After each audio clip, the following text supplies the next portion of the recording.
think you did that right. Hello all. Welcome back to Midnite Movie Reviews. I am Vincent. Raven Shadow. And tonight, we are revisiting one of my all-time favorite movies, and it's a movie we've both seen many, many times, Deliverance. I actually took notes this time too, because as we were watching this movie, I just knew there was going to be so many things I would want to make a point to talk about, and all these reviews so far, I've kind of had moments where I'm like noticing something in the moment and like, oh, I want to talk about that, and then I'll forget. But I didn't want to forget this time. This is a really great movie, so I actually made notes. I came prepared for this one. There's not many notes. It's an index card with some scribble on it, but I know what I'm going to talk about at least. So, no real spoiler warning to really give. I mean, give a brief synopsis, but the movie's been out since 1972. Yeah, if you haven't seen it, we're going to make you go see it after this. Yeah. You're going to want to see this. It's a great movie. No excuse at this point. Yeah. But, so for those of you who have never seen the film, 4 city men from Atlanta head off to the mountains of North Georgia for a weekend-long canoe trip. But along the canoe trip, they meet some very colorful mountain characters and some... Colorful's a word. Yes, some very, very tragic events bestow upon a few of them. One member of their party is sexually assaulted, and another one dies by, it's kind of up for interpretation whether he is actually shot or anything else. We'll get into that later. And it just becomes a game of survival. Yeah, life-altering events Yes. these fellas go through. And I think their names are Ed, which is John Voight, Lewis, Burt Reynolds, Ned Beatty's character's name is, I think, Bobby. And then Drew. Is Ronnie Cox. Ronnie Cox, yeah. So, where do we start with this? There's so much. Yes, there is... I really don't know where to start because, like I've said before, I absolutely love this movie. It is definitely it is in my top 10 at least favorite movies of all time. High praise. Yes, and it's just it's such an epic journey that is, when this movie starts out, it really takes you, it makes you think that this is going to be a story of something completely different. Then halfway through the movie takes you on a completely different trip. I mean, this becomes a completely different style of movie than really anything else at that time that I can think of. One thing I will say, though, is I hate when people talk about this movie who have never seen it. Yeah. I've never, thought about it that way, but yeah, this is a movie that you hear a lot of people, because it's known for one thing. Yes. It's remembered for one thing, and we'll talk about that when we get to it in the review, but...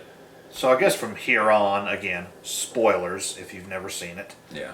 But, naturally, it's one of the most misquoted movies of all time, with the famous line that is not, "You've got a pretty mouth." I can't even recall the exact saying of it as many times I've seen it, but I'm pretty sure it's, "He's sure got a pretty mouth, ain't he?" Yeah, that's it. And, but... Close enough. You might be off by a word. Everyone knows that line and knows that Ned Beatty gets raped. And everyone knows dueling banjos. Mm-hmm. But people just... all the time I hear people talk about this movie, you can tell the ones who've never seen it, like, "Oh yeah, that's the da-na-na-na-na-na movie." Yeah, people have heard the song. They know what the movie's. They don't know what the movie's about. They know one thing that happens, and they've heard that song. And that is 3 minutes of the movie. Well, the song is 3 minutes. That scene is another 3 minutes out of a 109-minute movie. Yeah, and it is just so much. That one scene where Ned Beatty is raped is what starts all the action of this movie. That is the point in this movie where everything flows from there. I mean, no pun intended. And everything up until that point in the movie is set up really well too, because as you're watching the movie, you know something's going to happen, and you're not necessarily, of course, assuming someone who's never seen this before, never heard of it. You're not really knowing what's coming, but it does a really good job of setting the characters up painting a picture of what type of people they really are at heart. And once that moment happens and all of them are faced with it, the different ways in how they react and how they interact with each other, that's where the story really starts, and everything's set up super well too. Yeah, and I guess to go ahead and start things out, one of the very opening shots of this movie is actually one of my favorite shots in any movie of all time. And it is, I want to say, maybe the third or fourth shot of the entire film. It's just this vastness of the Georgia mountains and Blue Ridge Mountains, where we live. We live in the mountains of Virginia, but you just see this beautiful, picturesque panorama of the Blue Ridge Mountains, and then instantly their cars drive right through it. And so that's setting up this film of, okay, here's nature, just beautiful, pristine, and then here comes modern day society. Man coming in to tear stuff up. Yeah, and that's something I wanted to make a point to talk about too, is not just like the landscape shots, because there's lots of like beautiful, beautiful shots of the Blue Ridge Mountains, and it not only does it look good, but it really sets the stage for just how different of a world these guys are in and how far away from society they really are. And the shots, I noticed there's a lot of creative use of rack focus. Yes. And this it's stuff that I didn't notice as much in watching it before. And if I happen to think about it when we get to specific moments in the movie, I'll make a point to say something. But there's just lots of really well thought out shots, and this movie does a good job of showing you so much without saying anything. It really, it's what a film's supposed to do, An entire scene can paint, or an entire shot can paint the scene without any dialogue. Yeah. Just of what's going on. Yeah, and there's specific ones I'll mention when we get to them. But that's first and foremost, from a technical aspect, it's a very beautiful movie, very well made. Everything about it is great. So. Yeah, so one of the very first lines, as the movie begins, it's just dialogue between them. You don't see any of your characters yet, but they're driving to the mountains, and you're just hearing this interchange dialogue between them. And Burt Reynolds says about how man is raping nature. Like right off the bat, they use the term raping nature. And the rest of them are kind of, they don't really care. They're indifferent to the entire matter. Especially Ned Beatty's character. He's just completely against anything to do with the old ways of life, outdoors. He's here to have a good time. Yeah, he just wants, he's just a city man who wants nothing more than just to live his life according to the system, just as John Voight mentions at one point as well. Yeah, and what they're doing here is there's dialogue letting us know that there's about to be a big dam built here. So on the fictional Cohahlawasi River. Yeah, so along this river, like basically the premise of the movie is that these four guys are wanting to plan a canoe trip on this river, because it's going to be maybe the last time they'll get to do it, because in a matter of time, once this dam is within built, a matter of weeks, it's going to be gone. Yeah, it's all gone. The dam's going to be built, and everything's going to be, everything's one big dead lake, as he puts it. Yeah, it's going to be nothing there. So, him being sort of like the macho kind of like guy who fancies himself as an outdoor person. Yes, Burt Reynolds feels himself to be an outdoorsman, but he thinks he's a manly man. Yeah, but they kind of mention how he's just kind of pretending to, like he really wants to be, but he doesn't quite know how to hack it. Yeah, I think Drew, like the character Drew, actually specifically says that at one point about how he just wants to be one with nature, but he can't hack it out here. And because he's trying to find the river, and as when they're trying to get down to the river, put their canoes in, he just blindly drives off into the woods, into the mountains, having no idea where he's going, and we effed up. Yeah. And because he can't find it to begin with, but then he makes one of my favorite lines from the movie is, first you have to lose yourself before you can find anything. Yeah, he says that to John Voight's character. I'll try to call him by their character names. He says that to Ed, and of course Ed is a character who likes these trips because you get the sense that him and Lewis and possibly even these four guys have gone on many trips together. I think it's just the two of them though. Maybe just the two of them. Yeah. So he's familiar with Lewis's ways and he knows how Lewis is and he likes to tag along. But he's not really much of an outdoors sort of guy. He just kind of does it for fun. But he's very much comfortable with the life he has back home, living in a city, having a good job, a good wife, a good family. And that's his comfort zone. Lewis's comfort zone is the wilderness out here. And they get along enough that he'll go on these trips with him.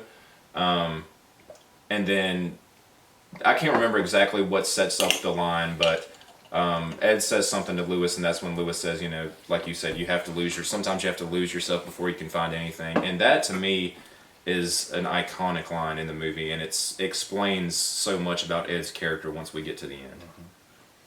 And so as they finally reach the little mountain community in Georgia. Now this is all shot around Clayton, Georgia. I can't remember the actual county where it was shot, but the majority of the entire movie is shot in the mountains of Georgia. A little bit was shot in North Carolina.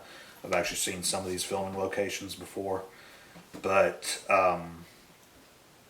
this, when you're out there, anyways, even today, there's just so many places that are shut off from the entire rest of the world, and they even make a point to say some of these people have never seen a city no bigger than Aintree, the town they're going to be floating down to. But when they first arrive in this little community, they have this arrogance about them because they feel they're city men, and they're like, they don't respect the people of this place. Yeah, they even Burt Reynolds' character, who he is the one who respects nature the most. He shows no respect to the people, really. Right. He just kind of jokes around with them, and he almost doesn't. He loves nature, but he doesn't consider these people to really be a part of that. Like this is his land to conquer. He doesn't care about these people that live here. Which is a very good point. If we want to take it back to essentially the colonists. We didn't really respect who was here, right? But this is our land to conquer. Yeah, I never thought about it. And he makes that remark about the first explorers of this country saw it by canoe. Yeah, he does. Yeah, that's a good point. But as none of them really had respect for the community, and it's kind of funny how this worked in real life. The fact that I've heard it before, and I don't remember if it was in certain interviews with the townspeople or what was going on, but apparently hardly anybody in the town liked Ned Beatty in real life. So, they all just kind of, I don't know if it was where he was kind of acting disrespectful towards them because, well, I'm an actor. These are just... Yeah, and that's another thing. These townspeople, which you don't see, very many of them until the end. You see a few more people.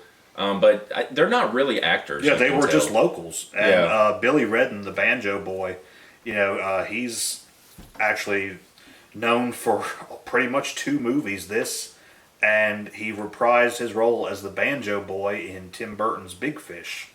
And, he just has a small little cameo role in that. Which I haven't seen. Yeah. I'm guilty. I'll get around to it. But Billy Redden is actually working at a Walmart in Clayton, Georgia now. Really? Yeah. That kid? Yeah. So, how old would he be now? Oh, he's well into his 60s, I guess, by now. Maybe, I don't know exactly. Huh. But, he was just some random kid they found there. They were all just townspeople. And there's a shot where, after they're done playing dueling banjos, Ronnie Cox goes up to shake the boy's hand. And in the scene, he turns his head away, which makes it look like he just doesn't want to shake his hand. But I've heard in real life, it was because Ned Beatty walks into the frame, and he did not like Ned Beatty in the slightest bit, didn't even want to look at him. So as soon as he walks up, he just turns his head. Yeah, and that's funny, because until he told me that, I didn't know that was the real situation behind the scenes there.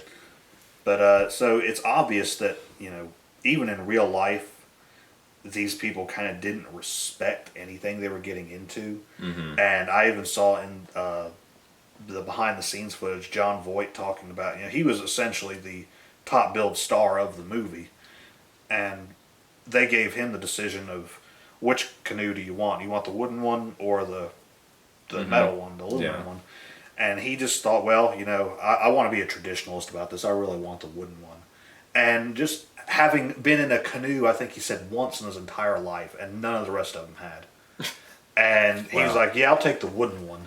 And he said he was in there for 5 minutes as soon as he started going through the rapids. Like, I've made a big mistake here. You just feel the thing cracking and buckling onto the rocks. Yeah. So just to kind of like keep the plot going along, they're floating down the river. They do manage to hop in their canoes and get down the river a little ways. And there's a moment where we're having Burt Reynolds' character Lewis and Ed are in a boat together, and because Lewis had started out in a boat with Bobby, Ned Beatty, and he had annoyed him to the point where he wanted to switch partners, and so he's riding down the canoe with Ed, and they're having a conversation where we learn a lot about who Ed is back home, and Lewis is telling him, why do you go on these trips with me? Like, I know you have a good job, you've got a good wife, you've got all this stuff we mentioned before. Well, essentially with the scene, that one little scene in general is just, John Voight's laying in the back to keep balance in the canoe. He's just kind of laying back, drinking a beer, relaxing. Yeah. Whereas Lewis is killing fish. Yeah, like he is bow fishing. I mean, this manly man of sports. Yeah. Just not. I'm not going to take him out with line and a hook. Here, bow fish, just catch them like that. And, he actually trained in real life, trained for that. So he knew how to do it. Built up that upper body strength. That's the scene where he tells Ed that that this is the name, survival is the name of the game. Because Lewis does, and this will get brought up later. Lewis kind of does look at the whole, with his sort of manly man status coming out here into the middle of nowhere and having this canoe trip. He looks at it sort of as a way of conquering nature, conquering the river, and he does sort of look at everything like it's a game that he has to win, something he has to beat. He cannot wait for society to fall and to fail. Like John Voight is pretty much like, well, system's done all right by me. Yeah. He's fine with the way the world works, but Burt Reynolds just wants it all. Yeah, Lewis is one of those people that, like, if The Walking Dead really happened, like, he would be, like, in heaven. Yeah, he would be, like, the person out here, like, building forts and making weapons and, like, establishing armies and everything. Like, you can tell that he's got this drive to be something more than just a common man out there somewhere. Which, doesn't necessarily come back to bite him, but as we're getting ready to get into, all of these characters get humbled in a really big way.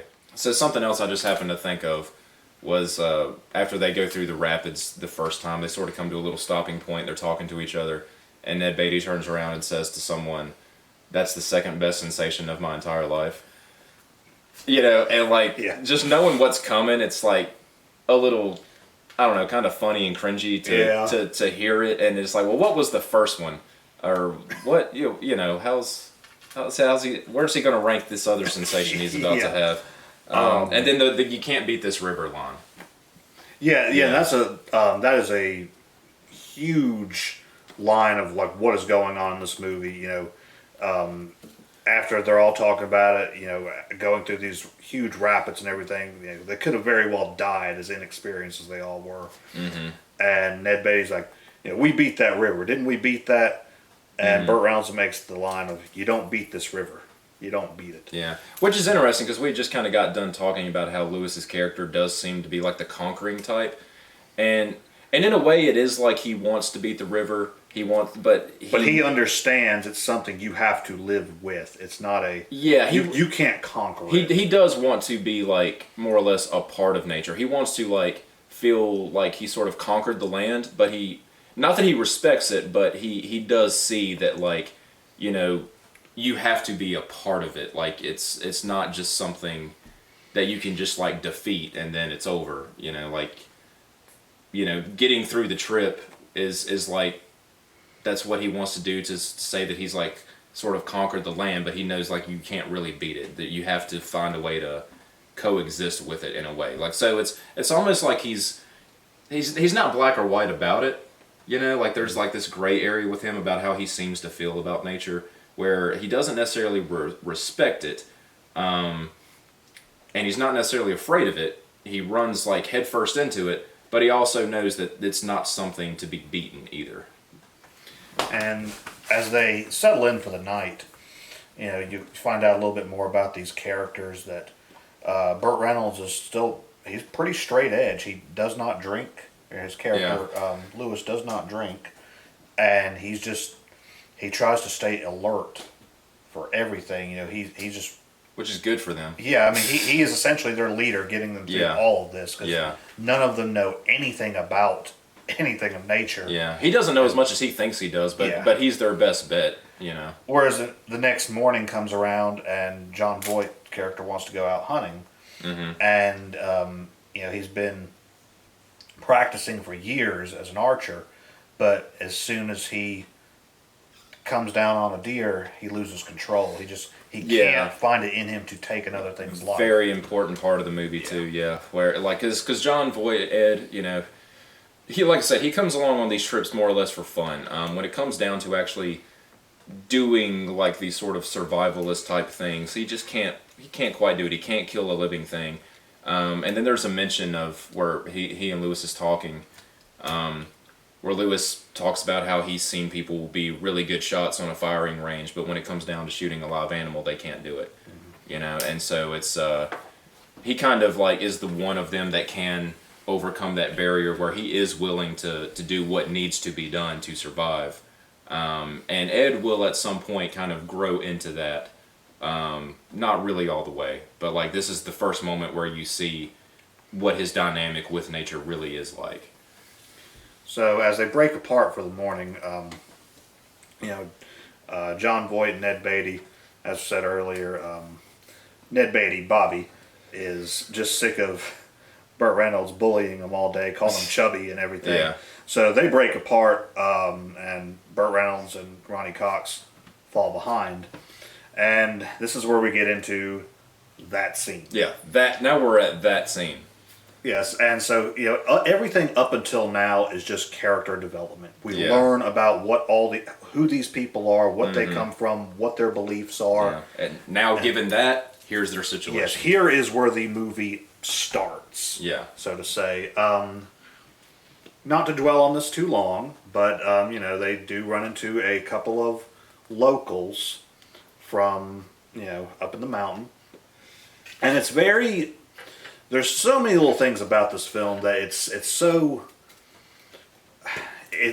much vagueness to this. Like, it wants to be left up to interpretation of, okay, when they first, going back to the beginning of the movie, they have to find these two men, the Griner brothers, to take their cars downstream, so they're waiting for them. Mm-hmm. Well, there's only supposed to be two men, but a third jumps in the truck, and you clearly see one quick shot of him putting a shotgun in the back glass of the pickup. Yeah.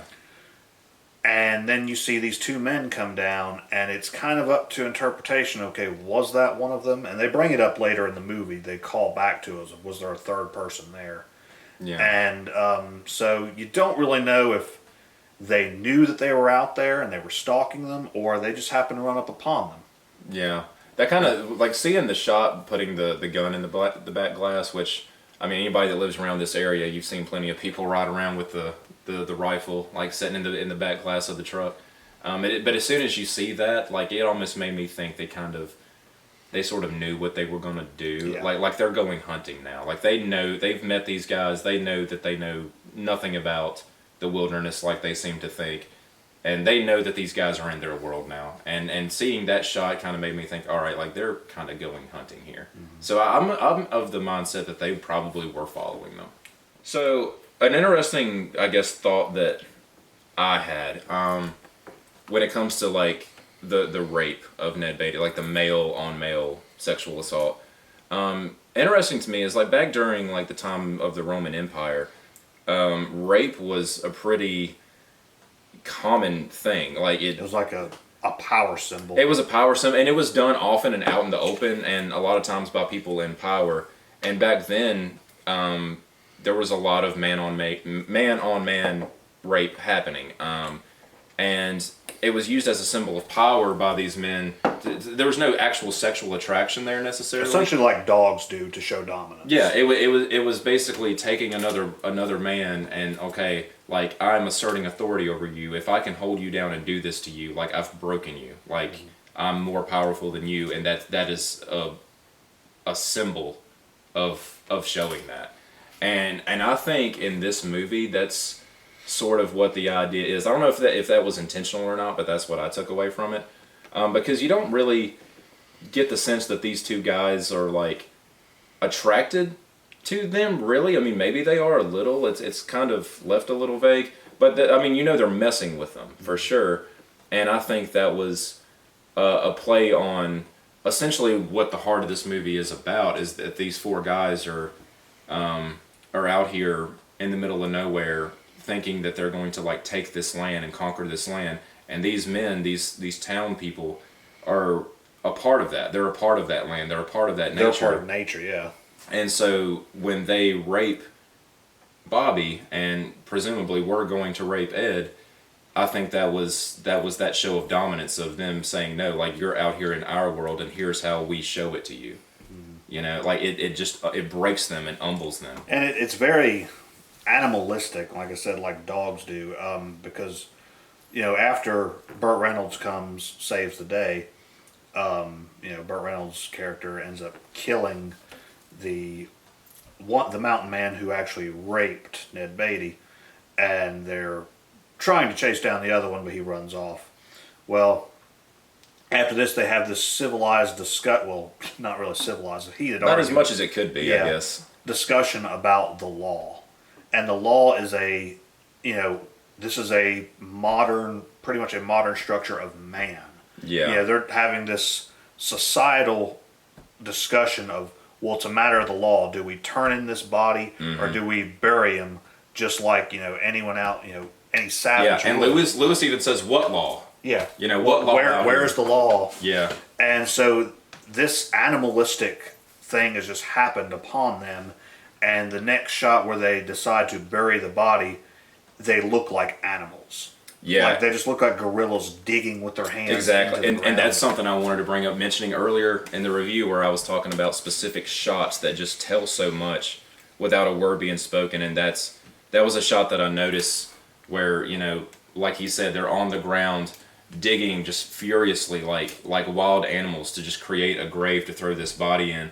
And one particular thing that I just happened to notice in the shot is when you see all their hands digging, Ed, again, the married man, the family man from back home, you see his wedding ring on his hand as he's just digging this dirt apart. And I thought that was just such great contrast to show what in that moment they've been reduced to. This happy family man with his wedding ring digging a grave. So after they've buried the body, that deed is done, they get back onto the river. And here's where things become very, very up to interpretation again. Because Drew, Ronnie Cox's character, he was adamantly against them burying this body. He wants to turn it in, do the... He was the best of them. Yeah. They even say that. Yeah, he was everything by the book. He was the most civilized, man of them. Like as for society, he wanted to do everything the way society says it should be done. Yeah. And as they're floating down the river, he doesn't put on his life jacket to begin with, but then just falls out of the canoe. Well, it's determined that Burt Reynolds is saying he was shot. He keeps saying he was shot, but maybe he just couldn't bear the guilt. Because as they run down to the river, there's that scene where John Voight drops down and starts washing his hands in the water. I noticed that too. And it kind of reminds me, washing the guilt away. Yeah, because it kind of reminds me of when Jesus was crucified. Pilate washed his hands, said just to show my hands are clean of this. I didn't have nothing to do with this. And which he did. I mean, because they had talked about the plan, whether to leave the body there, whether to carry it with them, whether to just bury it, never speak of it. Of course, they take it to a vote. And I found it interesting that obviously Drew wanted to just take the body, or he wanted to go to the police pretty much immediately. Lewis wanted to just bury the body, which of course, burying it in this situation, how did it go about disposing of the body? They couldn't necessarily just leave it there. They didn't know where the other guy went. More people could come back. and he says the line about when he's arguing with Drew. Well, we can't go to the law about this. What do you think's going to happen? We're going to be sitting in front of a jury made up of this guy's family. Yeah, with his uncle and his brother. Yeah, like who are we out here? They're we're gonna be screwed. Yeah. And then and of course Ned Beatty. Bobby obviously, he doesn't want to get around. Yeah, he doesn't want anybody knowing what's happening to him. So he's all down for just burying the body, and it really comes down to Ed kind of being the final decision maker, and you can tell even by Lewis's reaction that he's surprised when Ed says, "Yeah, let's just bury him and get away with this," basically. Yeah, and he's still that's kind of a significant turn in his character arc too. Yeah, and he still is not quite like. He's very torn. Like, he's never fully with burying the body. He just starts thinking about it. He's like, okay, yeah, let's just bury it. Let's bury it. Just forget about it. Let's move on from this. And, if anyone's in that situation, you don't know how you would respond. You could sit here and watch this movie, and we even talked about it. We were doing that while we were watching it, talking about, well, if we were in this situation, that's what we would do. But again, you don't really know until something like that happens. And so, he just drops down, washes all this off of him, and Drew gets back into the canoe, and he just has so much guilt on him after all this. It's you just kind of wonder, okay, well, did he just have enough and just jump in? Or just kill himself because he can't take it no more. He was acting very woozy and like something was wrong, and of course Lewis tells everybody that he was shot because you continuously see Lewis like looking up from the river, looking up in the mountains, and he we don't see what he's seeing, but he claims that he sees someone up there with a gun, which he very well could have because we'll get to that here in a second, but we don't know for sure. If Drew was actually shot, it could have been like a heart attack even, like just something from the guilt of what he's done. He can't take it. His system just shuts down and he falls in the water. Or he could have been shot. We actually don't know. We never know. And so then, pretty much the entire climax of them going through another set of huge rapids, breaking apart one of their canoes. Of course, we lose one of our protagonists.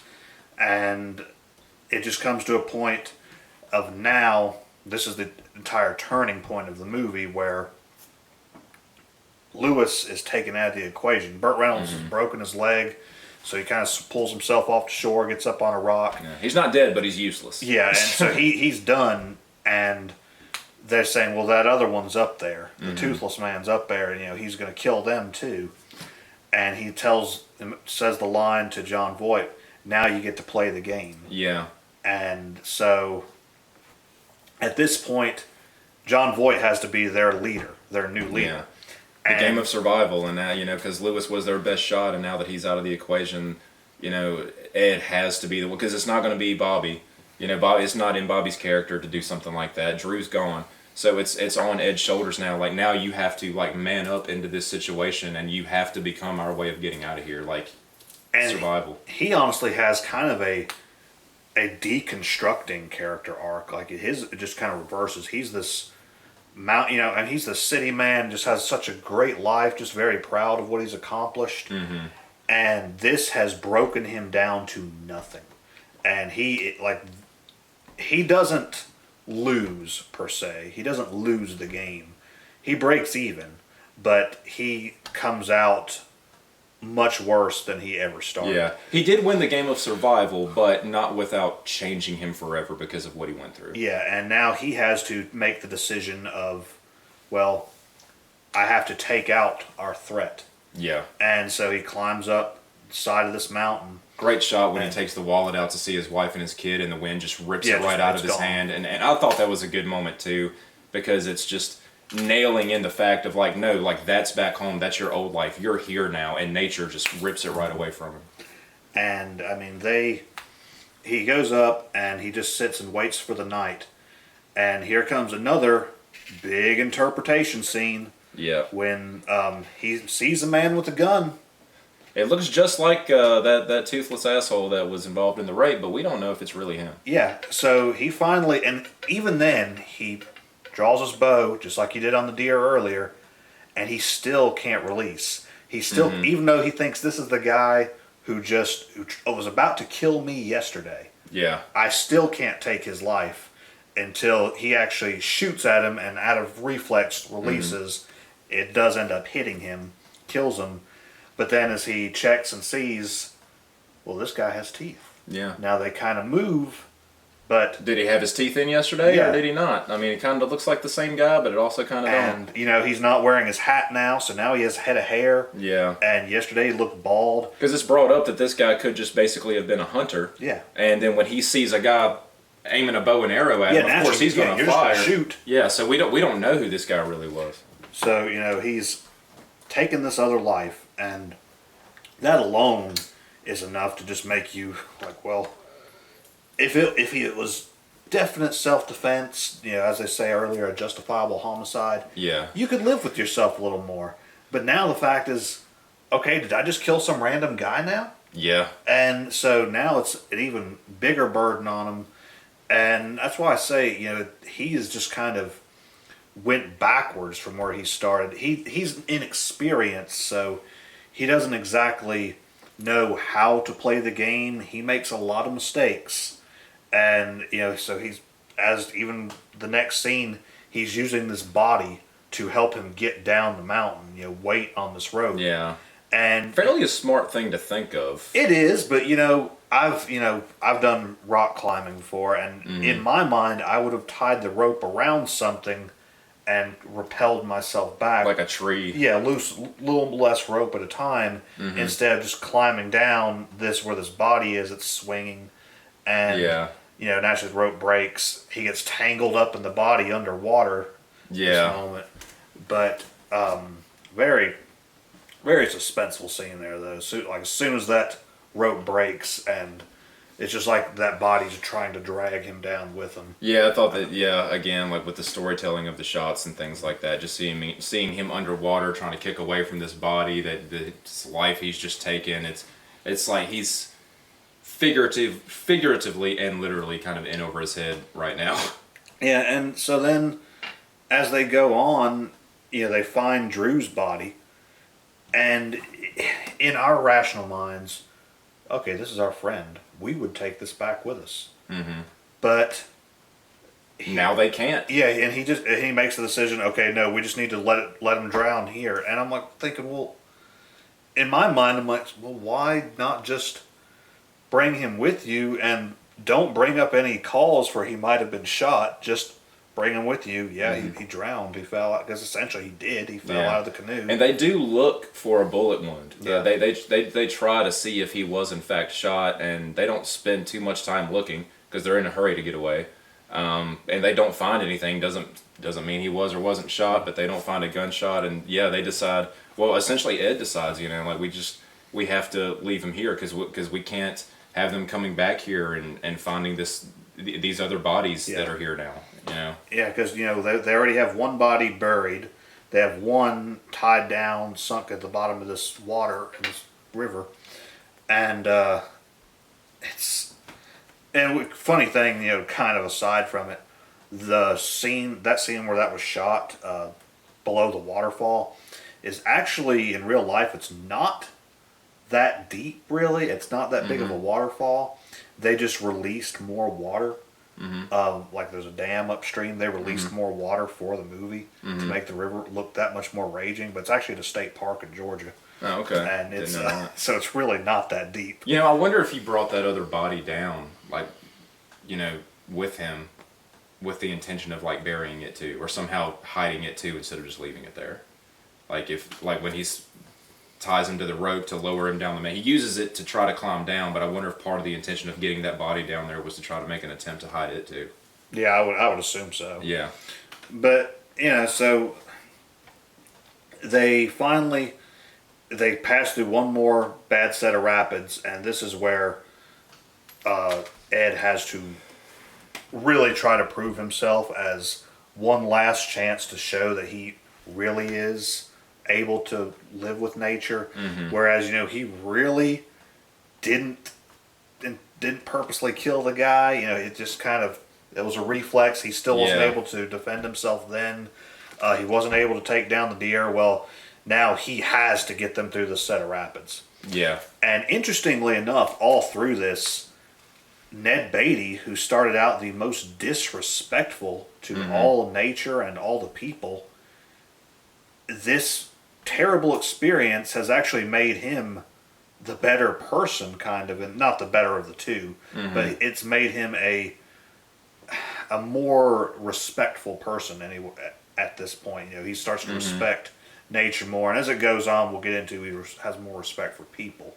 Yeah. But he kind of, not going as far as saying that he starts trying to do the right thing, but like he kind of is in a position where I think he feels defeated by the entire situation. He feels defeated by this trip, and he just wants to like just get out in the best way possible without, he's not having fun anymore. It's about like, okay, let's just do what we can to get out of here. But he's not trying to like break all these rules or anything like Ed is figuring out that he's having to do.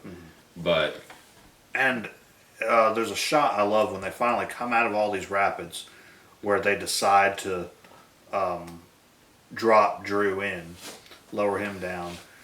There's these old cars just piled there on the side.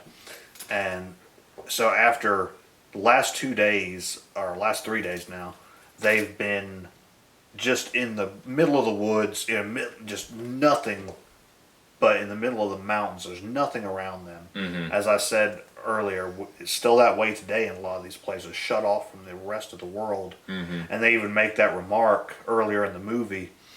It says, no matter what troubles may be in Atlanta, nothing can find us here. yeah. And here's the first sign of modern civilization again. There's these wrecked cars. And then as they go on, they're out of the rapids and they're getting into where the lake is starting to form, being ponded back. And at this point, it's like, as he said earlier, one big dead lake. The river is finally dead at this point. It's no longer a threat to them. Now their biggest threat is, okay, how do we get out of this? Because he makes the remark, we're still not out of this thing. Yeah, their threat kind of becomes society now at this point. You know, after going through nature and being changed in that way, now having to come back in society with what's happened. So basically they have this man versus man theme with the mountain men, and that's still kind of also a nature versus man, in a different way. Then it goes into the nature versus man, or man versus nature, so to say. And now it's a man versus society thing, because, well, now we have to deal, now we're in the real world again. Now we have to deal with the law. And I don't know if this is intentional, but when he comes up, he finds the cars that they are brought down, they're parked, and he talks to this boy. He asks him for a phone, and at first the boy looks confused, like, a phone? And so at first you're thinking, oh wow, these people really are backwoods. He's like, yo, we got a phone? Yeah, but then he says a telephone. He says, yeah, we got one. Yeah, we're Yeah. we know what you're talking about. Yeah. So he's back in the real world, so to say. Now they have at least at the time, a more modern hospital. Yeah. And it's a normal functioning society at this point. They're out of that old element. Yeah, we're still in a very, very small town near this water, but we're not up in the backwoods anymore. Yeah. And, the first thing they come to is this church right on the side of the river. And actually, when filming this, they were actually moving this church. They were evacuating this town because it was about to be flooded. I don't remember what dam was being built in Georgia or South Carolina at the time, but that's what they used for all the shots of the dam being constructed. And they actually were moving this church. But this is the first thing they come to. Yeah. And so the church is sitting right there when he gets out of the canoe and walks up the pavement. So it's almost like I said earlier, of a divine intervention getting them out of this. Yeah. That deliverance. Yeah, and they are delivered from all this going on. But there is a line made in passing when they're driving to the hospital. This cab driver is just showing them around town, telling them everything that's going to be underwater soon. And he says, have to hold on a minute, wait for the church to get out of the way. It's almost like this they're still just like burying all this traditional mountain life, all these traditional things that people from the mountain hold dear. Yeah. Let's wait for the old ways to get out of the way. Yeah, exactly. Yeah. They're kind of just letting that pass away and moving into the new world, higher electricity and all this. But so yeah, they're back in society now, and it's okay. We got to get our story straight. Like, where do we go from here? Do we keep that pact? Because at this point, Lewis is no longer in charge. Yeah. Ed is pretty much the leader. He has to decide what's going on. Yeah, Lewis made it to a hospital, but that's just kind of the best his situation's gotten. Yeah. And this is where they kind of separate again, because John Voight is broken. Like, this entire thing is taking him down to nothing. And yes, he had to kill a guy. But you think, in the scheme of things, I'd have rather had to have done that than what Ned Beatty went through. Well, yeah. And, yeah, so Ned Beatty had such a horrible thing happen to him, but he's actually able to just move on. He said, I don't want this getting around. He's fine with keeping it a secret. Yeah. And he's ready to just get the story straight so we can get out of this town and just never speak about it again. Yeah, and he's having a good time with the locals. They're sitting at the motel. That's a good moment when they're at the motel, when Ed and Bobby come in there and sit down with all the other people, because it sort of looks kind of like a boarding house or something. Like, there's a lot of these people from this town that are kind of sitting at this large dinner table, and they're all just kind of talking and laughing and being very southern and everything. And there's a moment when Ed sits down at the table where he's kind of weary of it, because it's still like he's still kind of reeling from the effect of everything being on the river and his encounter with like these older like mountain people, the dangerous people. And you can tell he's like hesitant to even sit down with them, because he doesn't, it's not quite hit him yet that he's out. And like, once he sits down and is able to kind of laugh and get along with these people, I kind of read that as a way of, which he breaks down and cries. He can't even. Yeah. He still can't even. Yeah, he can't. He's having trouble like fathoming what he just came out of. But he's got that hesitation about sitting down at this table and talking to these people and just being okay. And it's like, once he sees that he can and just like releases that emotion, I kind of read that as like a way to say, okay, like, yes, this is a small town. These are like country people. You're still out of your element, but like it's not all bad. Like, there is progress in these places, and some of these people are good, and he's able to just kind of relax and be okay for a moment. Because as I've said, and I'm sure you've seen our On the Road with Vincent series, around here where we live, it is still very backwoods in a lot of places, but there are, Southern hospitality is a huge thing around here, and I mean that's just something. It's kind of a lost art now. We used to call it visiting. Go and see your family or something, just sitting around talking, eating dinner, having a good time, and they're not used to this really, because this is still a more country thing, and Ned Beatty, who had the most disrespect for these people in the beginning, is just accepting their ways. They're welcoming him right in. Yeah. He's just he's happy to be off of that river, and it's like, he sees these people that at the beginning of the movie he just probably would have made fun of them. Yeah. Now he's sitting down enjoying himself, having a good time, because he's found salvation too. He's out of his situation, and he's able to just be there and be okay and laugh and all that stuff, because I think he's been humbled. He has a newfound respect now. And it's very vague as to what becomes of all of our characters afterwards, because the last one we ever see is Ed, just in bed with his wife. Just he's thankful to be out of it all, but it's still haunting him. He has these thoughts of, well, he could still be caught, because naturally, of course, comes to be that they find a piece of the canoe and gets called into question. A deputy's brother-in-law was missing, and said he may or may not have been on the cliff there. Yeah, said he went up the mountain hunting and just hasn't come back. All this, and so they're just trying their best to get out. And the sheriff, who was actually played by the author of the book and screenplay of Deliverance, James Dickey, he is pretty much just trying to just question him one more time, but he makes a remark, I really just want to let this town die in peace. Don't come back here again. Yeah. So that's kind of their last saving grace. There's going to be no real evidence to hold them there. You can tell the sheriff kind of has a hunch that they're lying, but there's no way to really prove it, so he's going to just sort of let it go. And soon enough, it's all going to be underwater anyway, so there's no way of proving any of it.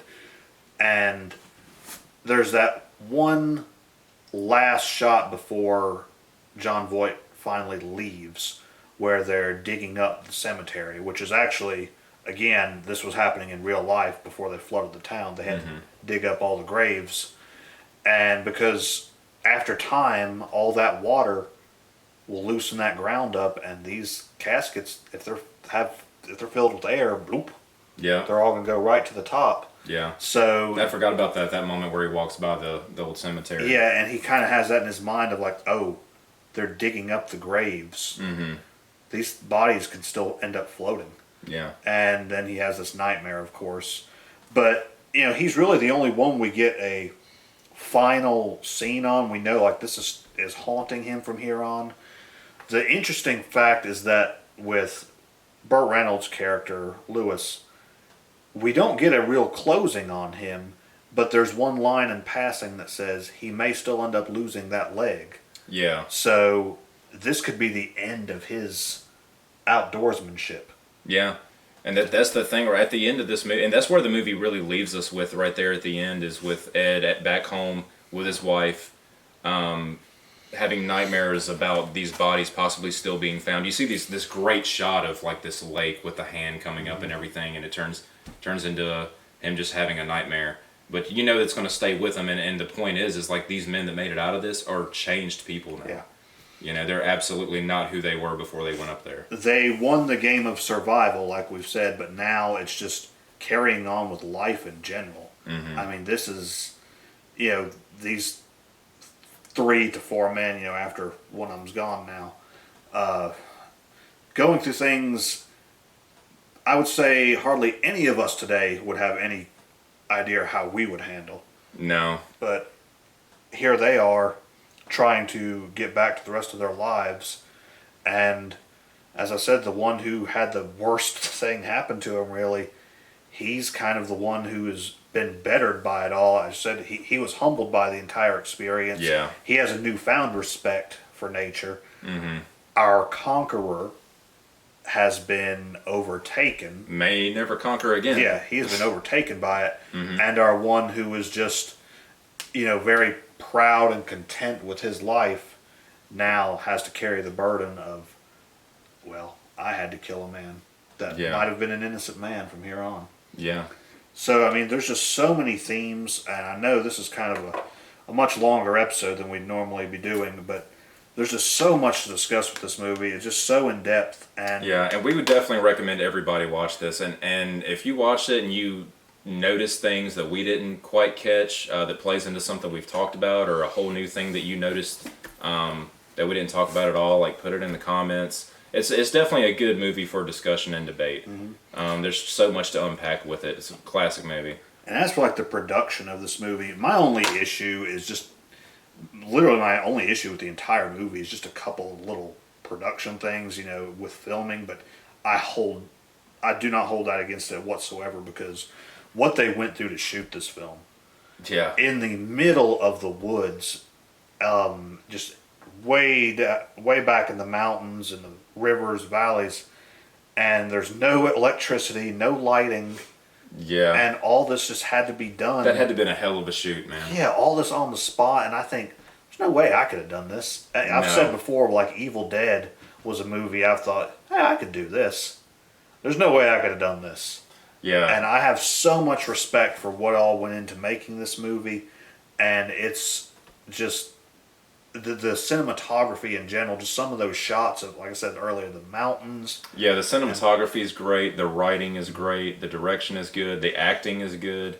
I really found, there's kind of like something from a filmmaking perspective that he noticed that I didn't quite notice until he said something. There's shots there that kind of look a little bit weird, where you can tell they're shooting it in the daytime, but they're closing the aperture on the camera just to kind of make it seem dark to give the illusion of night, and it kind of does like look a little strange.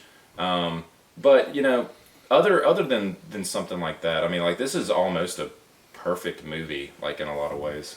As I've said, it is definitely within my top 10 favorites. It might be as high as in my top 5 of all time. I can watch this movie time and time again. I can't even tell you how many times I have seen it, and it is one movie I truly never get sick of. And the soundtrack to it is, I mean, nothing but banjo and guitar. And Yeah, it puts you in the element, man. Yeah. It puts you there. Yeah, exactly like the music we would be hearing around here. And Raven's great grandpa. Yeah, it's my great grandpa. Yeah, Dudley Williams was a banjo player, fairly well known one too. Yeah, so I mean, this is just what we know living here. And of course, I come from a very musical family as well. My great grandpa was known in the area to play a banjo while riding a bike. And it's just, that's what people know around here, and that's that's our culture, so to say, in these mountains. That's what a lot of people think of when they think of this area, and it just completely dumps you right into the setting and just the vastness of nature in general. Yeah. The vastness of these mountains.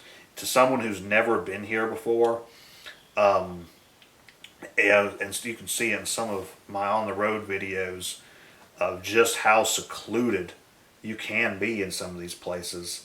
And I kind of brought this up last night, where talking about the rape of nature, how, years ago you'd look out over these mountains and just, you'd see a few houses here and there, but it was all pretty well undeveloped.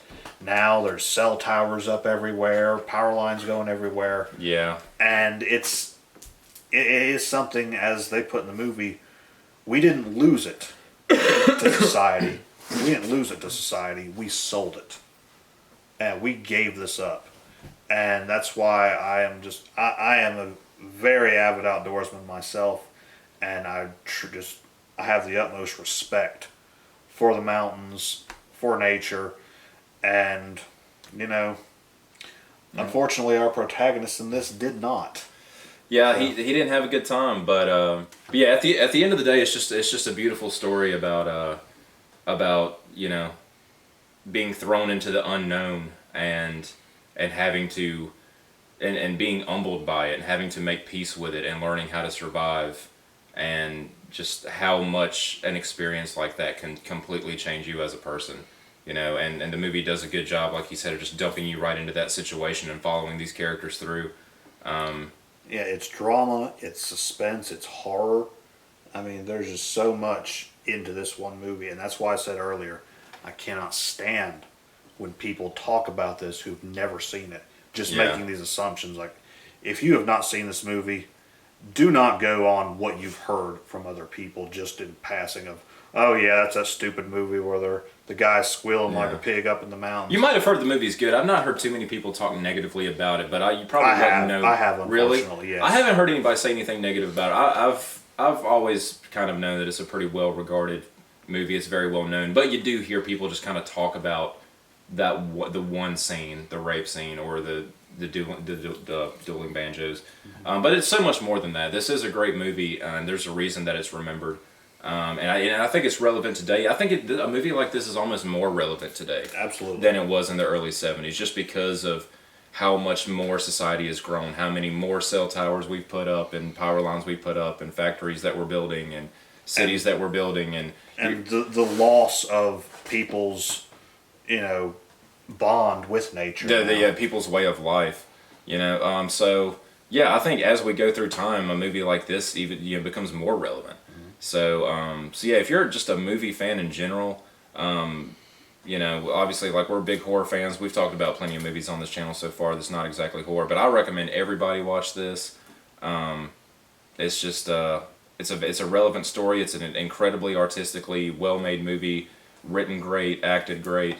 I really can't say anything bad about it. I don't think, honestly. I don't know if I would revisit it quite as much as you would. I think you like it a little bit more than me. But I will probably on occasion like go back and watch this now, like a little bit more regularly. Other than because the last time I'd seen it before we did it for the review was, I think several years ago, and then even more years before that.